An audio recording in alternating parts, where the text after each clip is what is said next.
My dear, you have done more than enough. You have spent so much of your time, energy, and heart tending to the needs of others, carrying responsibilities that most wouldn't even notice, let alone appreciate in full. And while that speaks volumes about your strength, your compassion, and your unwavering sense of duty, even someone as strong and selfless as you needs to pause sometimes. You need rest, not just physical rest, but the emotional and mental space to breathe, to reflect, and to reconnect with yourself. It's okay to admit that you're tired. It's okay to acknowledge that you've been giving so much of yourself to everyone around you, sometimes without leaving enough for your own soul. You've fulfilled every responsibility laid before you with grace. You've been a good child, a supportive sibling, a loyal and loving friend. People around you are endlessly grateful to have someone as kind, thoughtful, and dependable as you in their lives. But you, too, are a person who deserves to be taken care of. You, too, have dreams, desires, and emotions that deserve attention and love. You've spent so much time thinking about others, about what they need, what will make them proud, what you can do to ease their burdens. But now, just for a moment, I want you to ask yourself, what about you? What brings you joy? What lights up your heart, not because it's the right thing to do, but simply because it makes you feel alive? If you were truly free, if there were no obligations weighing you down, no expectations shaping your path, what is the one thing you would want to do? What is that dream or goal that quietly sits in your heart, waiting patiently for you to give it a voice? It's time to start listening to that voice. It's time to give yourself permission to imagine, to hope, and to pursue the things that make you happy. You have always carried yourself with honor and integrity. People see that. They recognize how intelligent, talented, and sincere you are. And believe it or not, they aren't expecting you to carry the weight of the world on your shoulders. In fact, those who truly love you want to see you smile, not just a polite smile, but a deep, genuine happiness that radiates from within. They don't want you to give up your passions for their sake. They want to see you thrive, to chase the things that make your heart race with excitement. You deserve to live a life that fulfills you. A life where your days are not only filled with duties, but also with discovery, learning, joy, and love. A life that reflects who you are at your core, not just what others expect of you. The people around you, the ones who truly care, are cheering you on. They're ready to support you as you step into your own light. They know how much you've given, how much you've sacrificed. And now, they want to see you choose yourself. They may not have always shown it before, and maybe they made mistakes in the past. Maybe they placed too many expectations on you without realizing how heavy those expectations felt. But now, they understand. They see your worth, not just as someone who helps, provides, and gives, but as someone who deserves to receive love, care, and freedom in return. They are sorry for the times they may have taken your kindness for granted. They want you to know that they see you clearly now, and they believe in you with all their hearts. So, my dear, take this as a moment of recognition and celebration. Your patience, your resilience, your love, it has not gone unnoticed. Everything you've done has led you here, to this place of possibility. You have earned the right to dream freely, to chase those desires that have lived in your heart for so long. You are no longer bound by what you think you have to do, you are free to explore what you want to do. Don't be afraid to take that first step. Don't let guilt or fear hold you back. This life is yours to shape.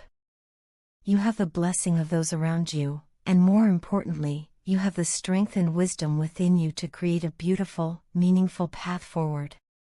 Ask your heart, gently, honestly, what it truly wants. Then listen. Trust that it knows the way. You are going to have an extraordinary experience. You are going to learn new things, meet new parts of yourself, and build a life that feels right. Not just right for others, but right for you. Your journey is just beginning, and I promise, it's going to be worth it. Congratulations, my dear. This is your time. You are ready. All the best. I don't think I can ever forget you in this lifetime. No matter how much time passes or how much life changes, there's a part of my heart that still clings to your memory. Even today, when my phone rings, my heart skips a beat. I rush to check it, hoping, almost childishly, that it might be you calling. It never is, but that hope doesn't go away. It's like a small flame that refuses to be extinguished, no matter how many storms it has weathered. I don't even know what this hope is based on anymore. We haven't spoken in such a long time. I have no idea what your life looks like now, where you are, or what you're doing. I don't know if I ever cross your mind the way you still cross mine. Sometimes, I try to convince myself that you've probably moved on, that maybe I'm nothing more than a closed chapter in your story. And yet, my heart tells a different tale. It urges me to hold on, to believe that there's something left between us, something unfinished. There's this deep, unshakable feeling in my soul that our story isn't over yet. It's as if there are still lines left unwritten, words left unspoken, and emotions left unexplored. My mind constantly battles with my heart. It tells me to let go, to open myself to new people, new possibilities, and a new life without you in it. And I've tried, I really have.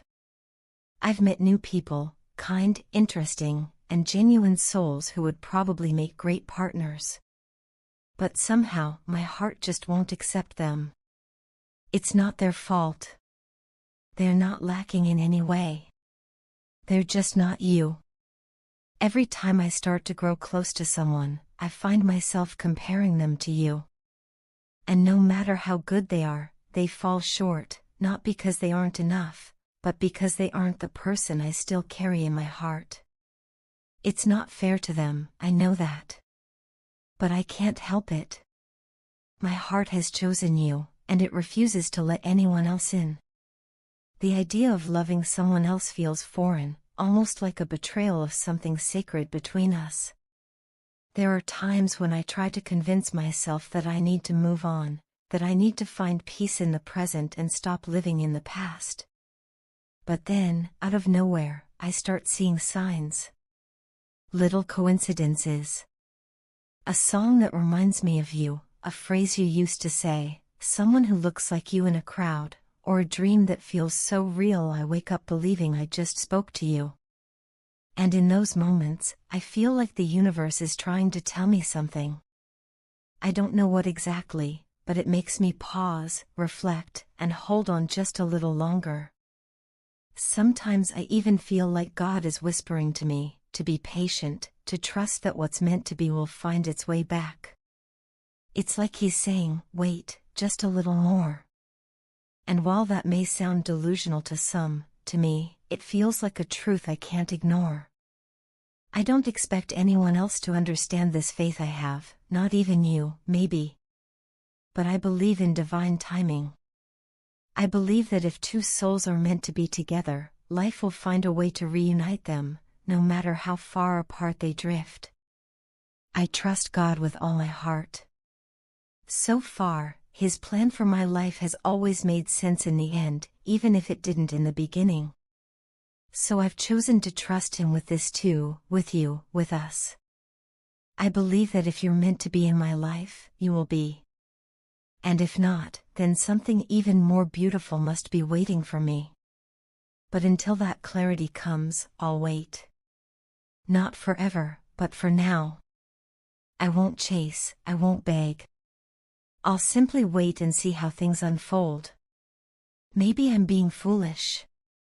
Maybe I'm holding on to something that only existed in my head. But I'd rather take the chance than live with the regret of not believing in something that felt so real. I want to test my faith, not by forcing anything, but by surrendering to the flow of life. Either you'll come back to me, or I'll find the strength to truly let go.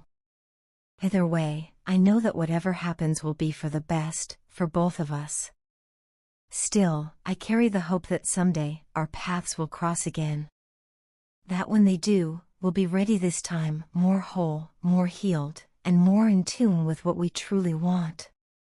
Until then, I'll keep you in a quiet corner of my heart, not as a source of pain, but as a reminder of something beautiful that once was, and maybe could be again. May God, in His infinite wisdom, bring us together again if it's written in the stars. And if not, may He bring peace to both our hearts. Either way, I'll be okay. But deep down, I still hope, and I still believe.